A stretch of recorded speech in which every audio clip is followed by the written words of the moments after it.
Hello everyone, Danny here today to talk to you about the audiobook For the Loot. And it's 4 as in the number 4, F-O-U-R, not F-O-R. I can only imagine the reason the author put that in the title, is because this is book 4 of the Good Guy series. Written by Eric Ugland, still narrated by Neil Hellegers, which is excellent because Neil does a great job with this book series. He's actually a surprisingly really good narrator. And I say surprisingly because he's not a narrator I had heard of before this book series, but he is a top-tier narrator. He does a great job with it. Still recovering from influenza A, so I am going to have to do a bit more drinking in order to avoid coughing as this goes along, just to warn you here. This is a book series that I am like binging. I have lost any and all interest in anything else entertainment-wise other than this book series. It has really been a super long time since I have been this into a book series. There are several reasons for that. One, I really like the character Montana.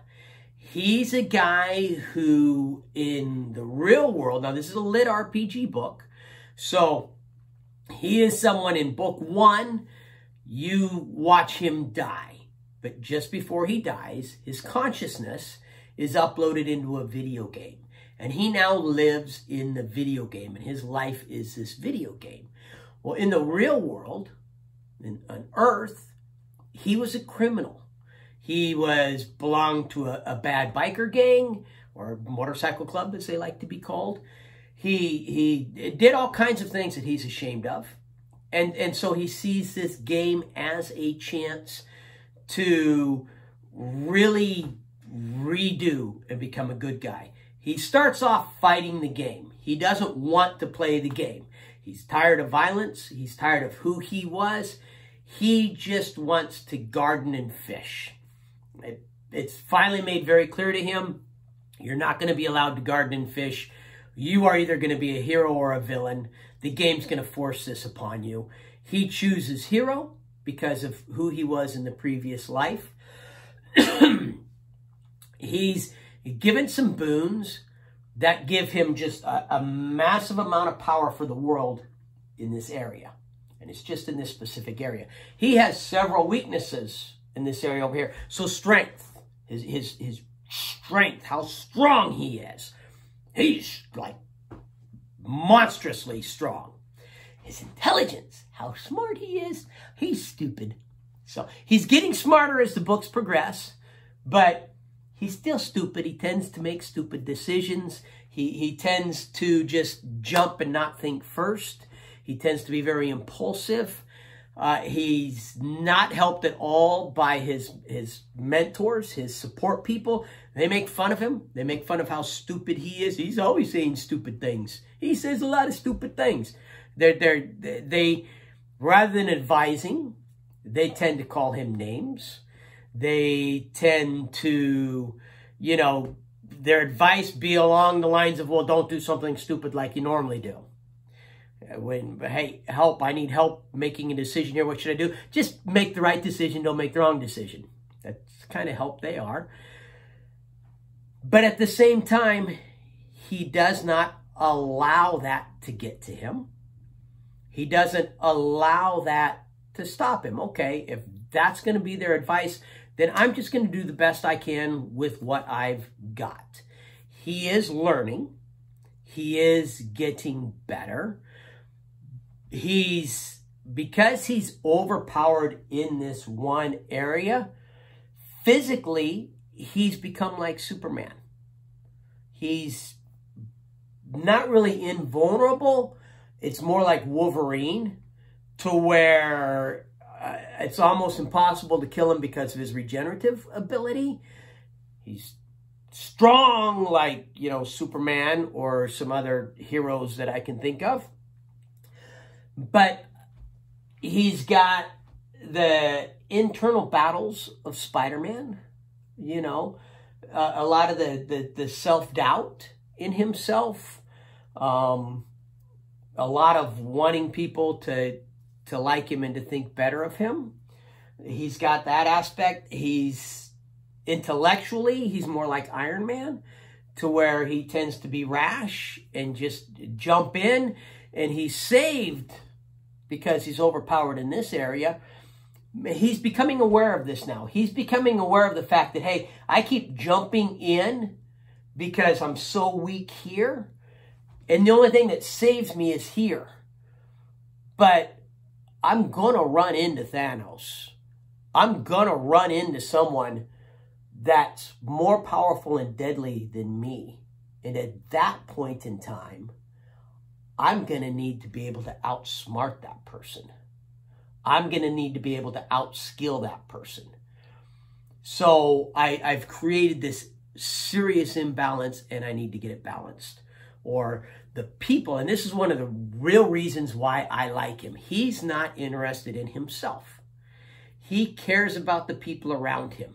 He never wants to be the leader. He fights it. He's a Duke now. By book 4, he's a Duke. He has people reporting to him, people he's in charge of. He doesn't want it. Because of this self-doubt, he thinks he's the wrong person for the job. And so he's always fighting it. But at the same time, he really, truly wants to protect, wants to give a better life to the people that he's in charge of. All these make him really likable. There have been several characters added that are a lot of fun. He's got his quote-unquote mentor who spends more time, you know, telling him not to be stupid and calling him stupid than doing any actual mentoring.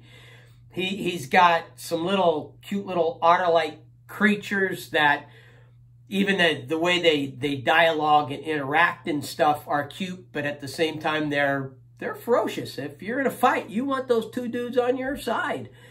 There have been some women that have been added to it now. And so just the whole character is fun. It's fun to watch him kind of learn and make mistakes. Book 4 is him getting his people out of the city, getting his people to their dukedom. And in order to do this, he's got to figure out, okay, we're going into the wilderness. We're going to build a city. I'm going to establish a dukedom. How do I do this? What do I need? I'm probably going to need carpenters. Oh, I'm going to need stone. I'm so lost. I have no clue. And he even comments in this book that city building games weren't his thing. He didn't like them. They tended to really bore him on Earth. So he's lost. So he's trying to gather help. He's trying to, at the same time, he gets involved in several quests. Bit of a parental warning here. You've got some more nudity in this one. You've got the swearing that you've had in the previous books. You also have a woman who bathes in the blood of children, and they actually have a scene of her bathing in the blood of children in there. He takes a quest and gets a side quest and a side quest and a side quest and a side quest, and it becomes quite the challenge for him to finish. He's introduced to another god. So every single book so far, he has been introduced to at least one new god who ends up gifting him with something. I'm curious to see if this is going to be a pattern that is going to continue throughout the book series. Are we going to get introduced to a new god in this world? It's become very clear that the gods view him as entertainment. So the Greeks, my understanding anyway of Greek mythology, from what I learned in school, is that the Greeks very much viewed themselves as entertainment for their gods. They saw their gods as sitting up above, being entertained by everything that happened here on Earth. That's definitely the way it is with these gods in this world. There's an audience watching, and he's starting to catch their interest. And so he's being introduced to more and more of them. And he's forcing gods that normally oppose each other to join sides because they're supporting him. He's forcing their support. Some of them, in the previous book, he actually forced the god of monsters onto his side. The other ones are jumping on willingly, but now you've got some opposition amongst the gods going on. Curious to see if this continues into the next book. There is action in this book. There's definitely action. There's definitely killing. There's definitely leveling up. But the majority of this book is him trying to figure out how to put together what he needs to get out into the country and establish his dukedom successfully and protect the people that are with him, which is nice. As I commented in my last video, most lit RPGs reach a point that they're all about the character building his stats. And because they're all about the character building his stats, eventually the character stats reach a point where he's just so overpowered for the world that he's in that it gets boring. This book is taking it in a new direction. He does build stats, but the emphasis is no longer on building his stats. That's no longer the last book, Dungeon Mauling. The emphasis of that book was him making it through the dungeon, but there was a lot of stat building in this book. This book is less about stat building, and now it's more about putting together what he needs to establish a colony in the wilderness. So it's taken a twist and a turn that has kept my interest. I've already started on to book 5. I'm definitely still binge listening to this book series. I'm hooked on this book series. I think there's 8 books in the series. I'm at book 5, and I'm still binge listening to it. This might be that rare lit RPG that manages to keep me hooked and binge listening till the very end. I really, really hope so. I also hope that you all have a great day. But no matter what else you do today, make sure that today you listen to at least one really good audiobook. And I definitely recommend the Good Guys series by Eric Ugland. Thank you. Have a great day.